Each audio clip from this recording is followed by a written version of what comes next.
Good morning friends, कैसे हैं आप सब। आज हम लोग स्टार्टिंग्स करेंगे पृथ्वी के बारे में। जो आपको प्रीवियस ईयर वीडियो में हमने बुध और शुक्र के बारे में पढ़ा था, आज हम लोग स्टार्टिंग्स करेंगे पृथ्वी।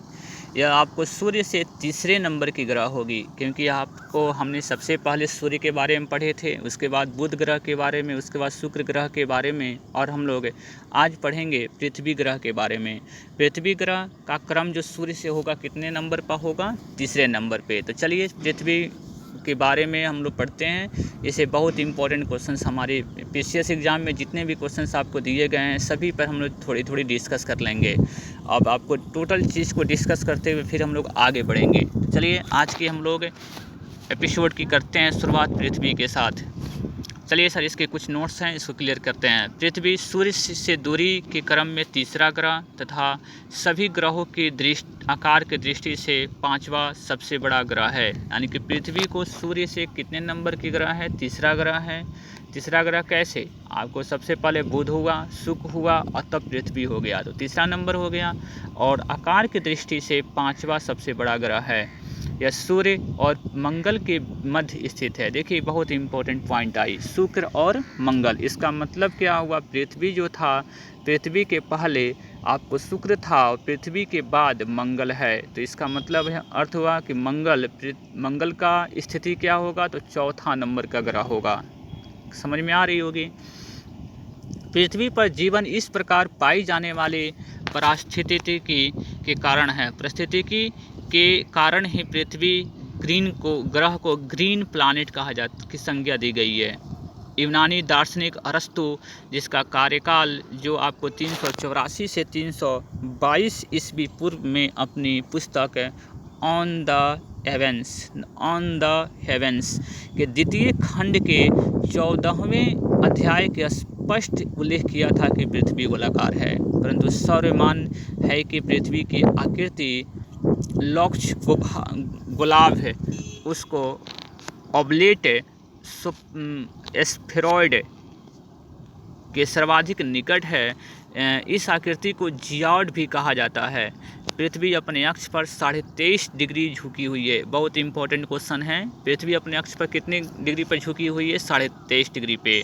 इस झुके हुए अक्ष के सहारे ही पृथ्वी अपनी धुरी पर लगभग 1000 मील प्रति घंटे पर की गति से चक्कर लगाती है। अपनी धुरी पर कितने मील की आपको गति से चक्कर लगाती है? तो 1000 मील प्रति घंटे, 1 घंटे में 1000 मील की गति से चक्कर लगाती है। अपने अक्ष पर एक चक्कर पूरा करने में पृथ्वी को लगभग 24 घंटे का समय लगता है। अपने अक्ष पर कितने घंटे में पूरा कर लेती है? 24 घंटे। इसलिए हम लोगों को दिन और रात मिलकर 24 घंटे होते हैं। अगर ये 36 घंटे लगते तो हम लोगों को टोटल दिन और रात मिलाकर 36 घंटे का समय होता। समझ रहे हैं ना। अपने अक्ष के सहारे पृथ्वी का घूर्णन rotation of earth on its axis भू परिभ्रमण कहलाता है। भू परिभ्रमण का अर्थ होता है परिभ्रमण और एक होता है परिक्रमण। वो दोनों में अंतर है सर, परिक्रमण और भू परिभ्रमण में अंतर है, इसको ध्यान रखिएगा। एक रोटेशन होता है और एक रिवोल्यूशन होता है। तो घूर्णन जो होती है, घूर्णन के कारण पृथ्वी दिन और रात होते हैं। भू परिभ्रमण के कारण ही पृथ्वी पर दिन और रात होते हैं। इसका सीधा अर्थ है कि जो भाग पृथ्वी की ओर पड़ता है उस पर दिन और पीछे वाले भाग पर रात्रि होती है। यही क्रम चलता रहता है।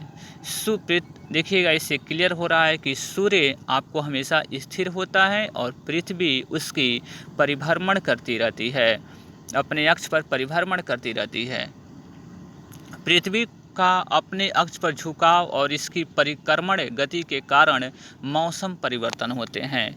मौसम परिवर्तन होने के 2 कारण बताइए। मौसम कब क्यों परिवर्तन होता है? कभी बारिश की मौसम, कभी आपको गर्मी की मौसम।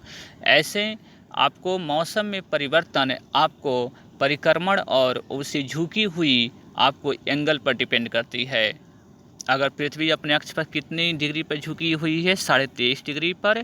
और परिक्रमण के कारण, सूर्य की परिक्रमण के कारण पृथ्वी पर मौसम परिवर्तन होते हैं। और दिन रात किसके कारण होता है? तो भू घूर्णन के कारण, भू आपको परिभ्रमण के कारण।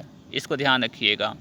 चंद्रमा पृथ्वी के परिक्रमण पथ के चारों ओर अपने ध्रुव पर चक्कर लगाता रहता है। चंद्रमा जो है पृथ्वी का उपग्रह है, तो उपग्रह रहेगा तो ग्रह का परिक्रमण करेगा ही करेगा। इसकी दोनों ही समय अवधियां लगभग समान हैं। 21 मार्च और 23 सितंबर की तिथियों को सूर्य दो बार विषुवत रेखा इसको भूमध्य रेखा पर लंबवत चमकता है। विषुवत रेखा को भूमध्य रेखा भी कहते हैं। जो आपको 21 मार्च और 23 सितंबर के तिथियों में सूर्य कितने बार चमकता है? सूर्य 2 बार लंबवत चमकता है। 21 मार्च और 23 सितंबर पर तक सूर्य विषुवत रेखा कर्क रेखा के बीच 6 माह रहता है। देखिए, विषुवत रेखा और कर्क रेखा के बीच 6 माह रहता है। इस समय उत्तरी गोलार्ध में ग्रीष्म ऋतु और दक्षिणी गोलार्ध में शीत ऋतु होती है। देखिए, आपको थोड़ा समझना पड़ेगा इसको। आपको उत्तरी ध्रुव और दक्षिणी ध्रुव, इसको ग्लोब से आप बिल्कुल क्लियर कर सकते हैं। उत्तरी ध्रुव और दक्षिणी ध्रुव में उत्तरी ध्रुव में जब ग्रीष्म ऋतु रहेगा तो दक्षिणी ध्रुव में शीत ऋतु रहेगा, उल्टा होता है इसका। तो यह आपको 21 मार्च से 23 सितंबर के बीच चलने वाली समय अवधि है।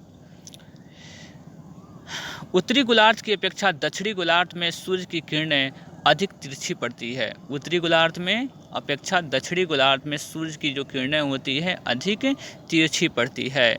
इसके विपरीत 23 सितंबर से फिर 21 मार्च 6 मंथ हो जाएगा तक विषुवत रेखा से मकर रेखा के बीच में रहता है। विषुवत रेखा से मकर रेखा, पहले क्या था? विषुवत रेखा से कर्क रेखा के बीच में, और आपको 23 सितंबर से 21 मार्च तक सूर्य विषुवत रेखा से मकर रेखा के बीच में रहता है। उधर कर्क रेखा और इधर आपको क्या हो गया? मकर रेखा। समझ रहे हैं ना? तो इस समय में दक्षिणी गोलार्ध में ग्रीष्म ऋतु और उत्तरी गोलार्ध में शीत ऋतु होती है, उल्टा हो गया। ठीक है ना? इसको थोड़ी सी छोटा सा नोट्स आप क्लियर कर लीजिएगा, बिल्कुल क्लियर हो जाएगा। इन सभी पॉइंट को यदि आप लिख कर क्लियर करते हैं ना तो बिल्कुल सर क्लियर हो जाएगा। इस समय सूर्य की किरणें दक्षिणी गोलार्ध की अपेक्षा उत्तरी गोलार्ध में अधिक तिरछी पड़ती है। देखिए, जब आपको कर्क रेखा पे था तो उसमें आपको तिरछी रेखा दक्षिणी गोलार्ध में सूर्य की किरणें अधिक तिरछी पड़ती थी, और इसमें आपको मकर रेखा में जब आ गया है तो उत्तरी गोलार्ध में सूर्य की किरणें तिरछी पड़ेगी। समझ रहे हैं ना? इसको ध्यान रखें, उत्तरी गोलार्ध में अधिक तिरछी पड़ती है। सूर्य की किरणें में तिरछेपन का कारण ही सूर्य में चमकने वाले गोलार्ध के विपरीत वाले गोलार्ध में ध्रुवीय क्षेत्र 6 महीने तक अंधेरे में रहते हैं। ठीक है ना? इसको ध्यान रखना है। 21 जून को सूर्य कर्क रेखा पर लंबवत चमकता है। 21 जून को सूर्य कर्क रेखा पर लंबवत चमकता है। इस स्थिति को ग्रीष्म अयनांत समर सोलिस्टिस कहते हैं। 22 दिसंबर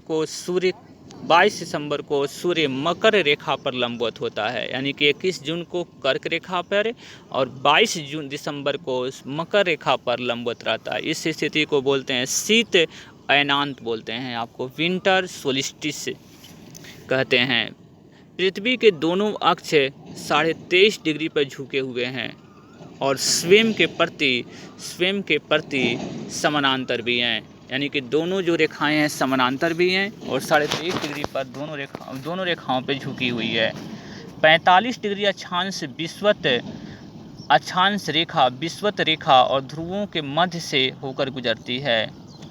45 डिग्री अक्षांश रेखा विषुवत रेखा और ध्रुवों के मध्य भाग से होकर गुजरती है। इसका कोसाइन 45 डिग्री बराबर 0.707, अर्थात इसकी लंबाई 0.707 इंटू 40,075 इंटू 0.02 बराबर 28,333.039 किलोमीटर है। जबकि विषुवत रेखा की लंबाई आपको 40,075 किलोमीटर है। अतः यह विषुवत रेखा की आधी न होकर आधे से अधिक है। 60 डिग्री अक्षांश रेखा विषुवत रेखा की आधी होती है। पृथ्वी पर विषुवत रेखा की परिधि लगभग 40,075 किलोमीटर है। पृथ्वी का भूमध्य रेखीय व्यास लगभग 12,756 किलोमीटर है। भूमध्य रेखा का व्यास कितना है आपको? 12,756 किलोमीटर है। पृथ्वी के घूर्णन से उत्पन्न अपकेंद्रीय बल विषुवत रेखा पर सर्वाधिक होता है। इस बल के प्रभाव के फलस्वरूप विषुवत रेखा पर किसी भी पिंड का भार सबसे कम और उच्च अक्षांशों की ओर बढ़ता जाता है और ध्रुवों पर सर्वाधिक होता है। देखिए, पृथ्वी के घूर्णन से अपकेंद्रिक जो बल है विषुवत रेखा पे सर्वाधिक लगता है, विषुवत रेखा पे सर्वाधिक होता है। विषुवत रेखा पर सर्वाधिक होगा तो इस बल के प्रभाव के फलस्वरूप विषुवत रेखा पर किसी भी पिंड का भार सबसे कम होगा और सबसे कम होगा। उच्च अक्षांशों की ओर जब बढ़ेगा तो ध्रुव पर क्या होगा? सर्वाधिक होगा। पृथ्वी का सूर्य की कक्षा में चक्कर लगाना भू परिक्रमण कहलाता है। यानी कि देखिए, सूर्य की जब कक्षा में जब चक्कर लगाएगा तो उसको भू परिक्रमण कहा जाता है, और जब अपने अक्ष पर चक्कर लगाता है उसको भू परिभ्रमण कहा जाता है। दोनों में सर अंतर है। पृथ्वी को सूर्य की परिक्रमण करने में 365.25 दिन अर्थात 365 दिन 6 घंटे 9 मिनट और 9.51 सेकेंड का समय लगता है। इसे सौर दिवस कहा जाता है। सौर दिवस को ट्रॉपिकल वर्ष भी कहा जाता है। ट्रॉपिकल वर्ष एक वसंत विषु यानी कि वर्नल यूनिक्स से दूसरे वसंत विषु के बीच के समय के बराबर होता है। ट्रॉपिकल वर्ष समानतः 365.24 दिनों का होता है। समानतः कैलेंडरों में प्रयोग होने वाले वर्ष को ट्रॉपिकल वर्ष कहा जाता है, जिसमें 365 दिन 5 घंटे 48 मिनट और 45.2 सेकेंड अर्थात 365.242 दिन होते हैं। वर्ष 2000 में अन्य समान वर्षों की तुलना में लगभग 5 मिनट की बढ़ोतरी दर्ज की गई थी। वर्ष 2000 में इसमें 365 दिन 6 घंटे 13 मिनट अर्थात 9 मिनट के स्थान पर 53.26 सेकेंड 9.51 सेकेंड के स्थान पर की गणना की गई थी। ऐसे वर्षों को परिवर्ष कहते हैं। पृथ्वी सूर्य के चारों ओर 29.8 किलोमीटर प्रति सेकंड के वेग से चक्कर लगाती है। पृथ्वी सूर्य के एक चक्कर कितना उसका वेग है सूर्य के चक्कर को लगाने में? तो 29.8 किलोमीटर पर सेकंड, लगभग 30 किलोमीटर प्रति सेकंड के वेग से चक्कर लगाती है। 30 किलोमीटर प्रति सेकंड, एक सेकंड में 30 किलोमीटर पृथ्वी चक्कर लगाती है सूर्य की। यह गति प्रकाश की गति की तुलनात्मक है। विभिन्न ग्रहों के चक्कर लगाने की गति इस प्रकार है। बुध आपको कितना गति लगाता है, कितना उसका स्पीड है, वेग है तो 47.4 किलोमीटर। शुक्र 35 किलोमीटर, पृथ्वी 29.8 किलोमीटर, मंगल 24 kilometre, Brihaspati 13 kilometre, Shani 9 kilometre 9.7 kilometre, Arun 6.8 kilometre और वरुण 5.4 किलोमीटर। पृथ्वी से सूर्य के मध्य की औसतम दूरी इकाई दाएं सैकड़ा हजार 10 लाख 10 लाख करोड़ 10 करोड़ 14,95,98,262 किलोमीटर है। सूर्य से प्रकाश को पृथ्वी तक पहुंचने में 8 मिनट 19 सेकेंड का समय लगता है। सूर्य का प्रकाश जो पृथ्वी पर पहुंचता है वो कितने मिनट लगता है? तो 8 मिनट 19 सेकेंड का समय लगता है। इन विद्युत चुंबकीय ऊर्जा तरंगों का वेग 1,86,000 मील प्रति सेकंड होता है।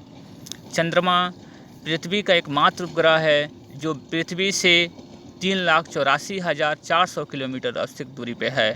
ये इम्पोर्टेंट पॉइंट है, जितने भी हाइलाइटर पॉइंट्स है उसको थोड़ा सा मेंशन अच्छी तरह से कर लेंगे। पृथ्वी से दूरी के अनुसार सौरमंडल के ग्रहों का क्रम इस प्रकार है, यानी कि शुक्र ग्रह जो है वह 41 मिलियन किलोमीटर है और मंगल 78 किलोमीटर, बुध 91 kilometre, Brihaspati 628 million kilometre, Shani 1277 million kilometre, Arun 1634 million kilometre, Varun 4347 million kilometre है। यानी कि ये पृथ्वी से दूरी की आपको बताई गई है। पृथ्वी से इन ग्रहों की दूरी, सबसे निकटतम दूरी कौन है, तो शुक्र है, उसके बाद मंगल, उसके बाद बुध है। ये सब आपको थोड़े से मेंशन कर लेना होगा। इस प्रकार ग्रहों में पृथ्वी के सबसे निकटतम ग्रह शुक्र होगा। पृथ्वी से सर्वाधिक निकटतम तारा सन होगा। पृथ्वी से तारों का दूरी इस प्रकार है। तारों का दूरी आपको देखिए, तारों का जो दूरी है, पृथ्वी से तारों की जो दूरी है उसका थोड़ा सा आपको विश्लेषण आपको दिया जा रहा है। ध्रुव तारा 431 प्रकाश वर्ष है और अल्फा सेंटारी 4.35 प्रकाश वर्ष सूर्य से। सूर्य 149.6 किलोमीटर है। सीरियस इसको सीरियस बोलते हैं, 8.6 प्रकाश वर्ष है। सीरियस तारा को संस्कृत में लुव्धक के नाम से जाना जाता है। पृथ्वी के चुंबकीय क्षेत्र का अक्ष लगभग अलग अलग क्षेत्र से अलग अलग होता है। चुंबकीय क्षेत्र का जो अक्ष होता है वह अलग अलग क्षेत्र से अलग अलग होता है। उत्तरी गोलार्ध में पृथ्वी का चुंबकीय ध्रुव उत्तरी कनाडा के क्वीन एलिजाबेथ द्वीप आइसलैंड पर उत्तरी ध्रुव से 1300 किलोमीटर की दूरी पर स्थित है। पृथ्वी की चुंबकीय विषुवत रेखा दक्षिणी भारत के थुम्बा के अंतरिक्त थुम्बा के अति निकट 9 डिग्री नॉर्थ और 77 डिग्री ईस्ट से गुजरती है। इसलिए इसे उपग्रह प्रक्षेपण हेतु उपयुक्त स्थान मानकर यहाँ पे TERLS Thumba equilateral rocket launching station की स्थापना किया गया। यही रीजन है कि आपको थुम्बा जो है केरल में आपको चुंबकीय विषुवत रेखा दक्षिण भारत में थुम्बा के अति निकट से गुजरती है। इसी कारण थुम्बा में आपको सैटेलाइट लॉन्चर आपको वहाँ पे बनाया गया, उपग्रह प्रक्षेपण आपको करने का स्थान चुना गया। यह केरल के तिरुवनंतपुरम में जिले में स्थित है। पृथ्वी के चारों ओर घूमने वाले कृत्रिम उपग्रह के बाहर गिराई गई कोई वस्तु उपग्रह के समान ही उसी दिशा में पृथ्वी का चक्कर काटने लगती है। पृथ्वी के चारों ओर घूमने वाले कृत्रिम उपग्रह के बाहर गिराई हुई कोई वस्तु उपग्रह के समान ही उसी दिशा में पृथ्वी का चक्कर काटने लगती है। अधिकांश कृत्रिम उपग्रह पृथ्वी से पूरब दिशा की ओर प्रक्षेपित किए जाते हैं, पूरब दिशा में, क्योंकि इससे उपग्रह को निकास वेग मिल जाता है। लेकिन हमेशा और सभी उपग्रह पूर्व दिशा की ओर प्रक्षेपित नहीं किए जाते। ध्रुवों का चक्कर लगाने वाले कुछ उपग्रह उत्तर या दक्षिण की ओर प्रक्षेपित किए जाते हैं। ध्रुवों का चक्कर लगाने वाले कुछ उपग्रह उत्तर और दक्षिण की ओर प्रक्षेपित किए जाते हैं। पृथ्वी के संरचना में कठोर आंतरिक क्रोड इसको इनर कोर और पार्वरमेंटल और मध्य लौह आयरन और निकेल से संयुक्त रूप से लगभग 2260 किलोमीटर मोटी द्रवित परत लिक्विड लेयर है, जिसे बाहरी क्रोड कहते हैं, आउटर कोर कहते हैं। भूपट्टी पर पाए जाने वाले विभिन्न तत्वों का विवरण भार प्रतिशत में है। इस प्रकार ऑक्सीजन का प्रतिशत कितना है पृथ्वी में, तो 46.71%। सिलिकॉन कितने हैं, तो 27.69%। एल्युमिनियम 8.07%। लोहा 5.05%। कैल्शियम 3.65%। सोडियम 2.75%। पोटेशियम 2.58%। मैग्नीशियम 2.08%। पृथ्वी दिवस एक वार्षिक आयोजन है जिसे 22 अप्रैल को दुनिया भर में पर्यावरण संरक्षण के लिए समर्थन प्रदर्शन करने का आयोजित किया जाता है। 22 अप्रैल को पृथ्वी दिवस। उल्लेखनीय है कि प्रथम बार इस दिवस का आयोजन सन 1970 ईस्वी में किया गया था। अब आते हैं हम लोग इस पे क्वेश्चंस को क्लियर कर लेते हैं। निम्नलिखित में से किसने सबसे पहले कहा था कि पृथ्वी गोलाकार है, तो पृथ्वी गोलाकार सबसे पहले किसने कहा था, तो अरस्तु ने कहा था, इसलिए ऑप्शन नंबर एप्पल होगा। यूनानी दार्शनिक, यूनान का रहने वाला था अरस्तु, 384 से 322 इसका जीवन काल था ईस्वी पूर्व में। ने अपनी पुस्तक ऑन द हेवेंस के द्वितीय खंड के 14वें अध्याय पेज नंबर 297 में स्पष्ट उल्लेखित किया गया है कि पृथ्वी गोलाकार है। अंग्रेजी भाषा में यह पुस्तक जेएल स्टॉक द्वारा अनुदित है। टॉलमी और स्ट्रैबो पहली और दूसरी शताब्दी के तथा कोपरनिकस 15वीं शताब्दी के दार्शनिक हैं। अतः स्पष्ट है कि सबसे पहले अरस्तु ने यह उल्लेख किया था कि पृथ्वी गोलाकार है। एक जीवधारी के रूप में पृथ्वी का वैज्ञानिक नाम क्या है? पृथ्वी का वैज्ञानिक नाम सर ग्रीन प्लानेट है। पृथ्वी पर जीवन इस प्रकार पाई जाने वाली पारिस्थितिकीकरण के कारण है। पारिस्थितिकी के कारण ही पृथ्वी ग्रह को ग्रीन प्लानेट की संज्ञा दी गई है। पृथ्वी का व्यास कितनी है? पृथ्वी का व्यास 12,756 था, जिसको 12,800 किलोमीटर ले लिया गया है। इसलिए ऑप्शन नंबर क्या हो जाएगा? सी। चौथे नंबर आते हैं, पृथ्वी पर एक स्थान से बढ़ते हुए अक्षांश वाले दूसरे स्थान पर किसी वस्तु का वजन घटता है। पृथ्वी एक परिशुद्ध गोला नहीं है। हाँ बिल्कुल, आपको इसमें देखिए तो बढ़ता तो नहीं है, वजन घटता तो नहीं, इसलिए ऑप्शन नंबर ए गलत है, लेकिन आर सही है। आर सही इसलिए है कि पृथ्वी का परिशुद्ध गोला नहीं है, वो गोलाकार नहीं है। तो आइए इसके बाबू हम लोग ऐसे करते हैं, अक्षांशों की तरफ बढ़ता जाता है, इसमें कह रहा था घटता जाता है, तो थोड़ा सा दिक्कत है। पृथ्वी के घूर्णन के उत्पन्न अपकेंद्रीय बल विषुवत रेखा पर सर्वाधिक होता है। इसी बल के प्रभाव के फलस्वरूप विषुवत रेखा पर किसी पिंड का भार सबसे कम में उच्च अक्षांशों की ओर बढ़ता जाता है और ध्रुवों पर सर्वाधिक होता है। अतः कथन ए गलत है। पृथ्वी की आकृति लवक्ष गुलाब के सर्वाधिक निकट होता है। इस आकृति को जियोड भी कहा जाता है। अतः पृथ्वी परिशुद्ध गोला नहीं है, परिशुद्ध गोला नहीं है। चलिए आगे चलते हैं हम लोग। पृथ्वी के तरल अभ्यंतर से भिन्न चंद्रमा का अभ्यंतर है। ऑप्शन नंबर श्यान द्रव। पृथ्वी के तरल अभ्यंतर के समान ही चंद्रमा का अभ्यंतर भी श्यान द्रव जैसा है। भूपट्टी में बहुआयात से पाए जाने वाला रासायनिक तत्व क्या है? तो इसमें सबसे अधिक पाया जाता है भूपट्टी में ऑक्सीजन, जिसकी 46.71% होती है, इसलिए ऑप्शन नंबर ए सही हो जाएगा। पृथ्वी तक पहुंचने के लिए सूर्य से चला प्रकाश पृथ्वी लेता है। कितना समय लेता है? तो लगभग आपको 8 मिनट 19 सेकेंड, इसलिए आपको या 499 सेकेंड, इसको 500 सेकेंड भी आप ले सकते हैं। पृथ्वी का प्रकाश सूर्य का प्रकाश पृथ्वी पर पहुंचता है। सूर्य का प्रकाश पृथ्वी पर पहुंचता है कितने मिनट में? तो 8 मिनट और बाबू 19 सेकेंड में, इसको ध्यान रखिएगा। तो इसलिए ऑप्शन इसमें तो दिया नहीं गया, इसलिए ऑप्शन उपयुक्त नहीं होगा। निम्नलिखित में से कौन सा एक तारा पृथ्वी के सर्वाधिक समीप है? तो सबसे पहले सबसे नज़दीक का तारा बाबू सूर्य है। सबसे नज़दीक का तारा क्या है? सूर्य है। निम्नलिखित में से कौन सा ग्रह पृथ्वी के निकटतम है? तो सबसे निकटतम ग्रह सर मंगल है। निकटतम ग्रह कौन सा है? मंगल है। इसमें अगर शुक्र होता तो शुक्र लेते हैं, लेकिन यहाँ पे शुक्र नहीं है, इसलिए क्या हो जाएगा आपके पास? मंगल को ले लेंगे। शुक्र सबसे निकटतम ग्रह है जो 41.4 मिलियन किलोमीटर है। उसके बाद मंगल होता है 78.3, उसके बाद बुध होता है। पृथ्वी को सूर्य की परिक्रमा करने में लगभग समय कितना लेता है? तो 365.25 दिन लेता है। पृथ्वी को सूर्य की परिक्रमण करने में कितने समय लगते हैं? 365.25 दिन। इसको 100 वर्ष भी कहा जाता है। तो अपने परिक्रमण पथ पर सूर्य पृथ्वी लगभग किस माध्य वेग से सूर्य का चक्कर लगाती है? तो आपको ऑप्शन नंबर बी हो जाएगा, जो 30 किलोमीटर प्रति सेकंड के हिसाब से, लेकिन 29.8 किलोमीटर प्रति सेकंड था ना, तो इसको 30 किलोमीटर प्रति सेकंड ले लिया गया है।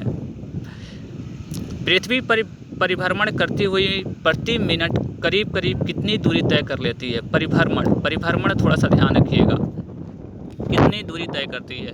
तो पृथ्वी की विषुवत रेखा की परिधि लगभग 40,075.2 किलोमीटर है। इस दूरी को पृथ्वी अपनी धुरी पर 24 घंटे में तय कर लेती है। पृथ्वी की अपनी धुरी पर परिभ्रमण की गति गति यानी 40,075.2 बटा कितना कर लीजिए 24 घंटा, लगभग 1670 किलोमीटर प्रति घंटे आएगा, किलोमीटर प्रति घंटे।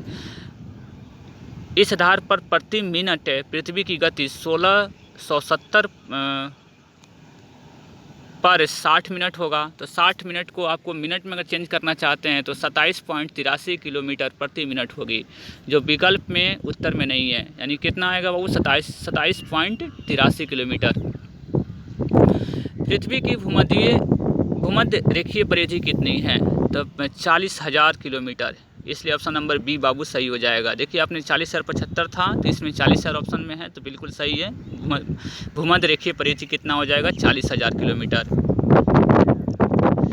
पृथ्वी की परिक्रमण ध्रुवीय धुरी सदा झुकी हुई थी, तो आपको कितना डिग्री पर झुकी रहती है? तो 23.5 डिग्री से 23.5 डिग्री पर। तो आपके पास ऑप्शन नंबर क्या हो जाएगा? डी सही हो जाएगा। पृथ्वी की परिक्रमण धुरी सदा ध्रुवीय दीर्घवृत्तीय धुरी से 23.5 डिग्री पर झुकी होती है। इस झुके हुए अक्ष के सहारे पृथ्वी अपनी धुरी पर लगभग 1000 मील प्रति घंटे की गति से चक्कर लगाती है। यह अपने अक्ष पर एक चक्कर पूरा करने में पृथ्वी को 24 घंटे का समय लगता है। आइए इस कथन पर विचार करते हैं हम लोग। पृथ्वी अपने चुंबकीय क्षेत्र की अक्ष पृथ्वी की भौगोलिक अक्ष पर 23.5 डिग्री आनत है। या उत्तरी गोलार्ध में पृथ्वी की चुंबकीय ध्रुव उत्तरी कनाडा में एक प्रायद्वीप में है। पृथ्वी की चुंबकीय विषुवत रेखा दक्षिण भारत में थुम्बा के गुजरती है। तो देखिए ऑप्शन नंबर जो 3 होगा बिल्कुल सही होगा, क्योंकि जो दक्षिणी भारत में थुम्बा में मतलब केरल में उपस्थित है। इसी कारण वहाँ पे आपको सैटेलाइट प्रेक्षण केंद्र आपको रखा गया है, अभी भी है। तो इसलिए ऑप्शन नंबर 3 केवल आपको सही होगा। पृथ्वी की चुंबकीय विषुवत रेखा दक्षिण भारत के में थुम्बा से गुजरती है। आइए इसकी कथन पे हम लोग निष्कर्ष पे क्लियर कर लेते हैं। पृथ्वी की चुंबकीय क्षेत्र का क्षेत्र अक्ष अलग अलग क्षेत्र में अलग अलग होता है, न कि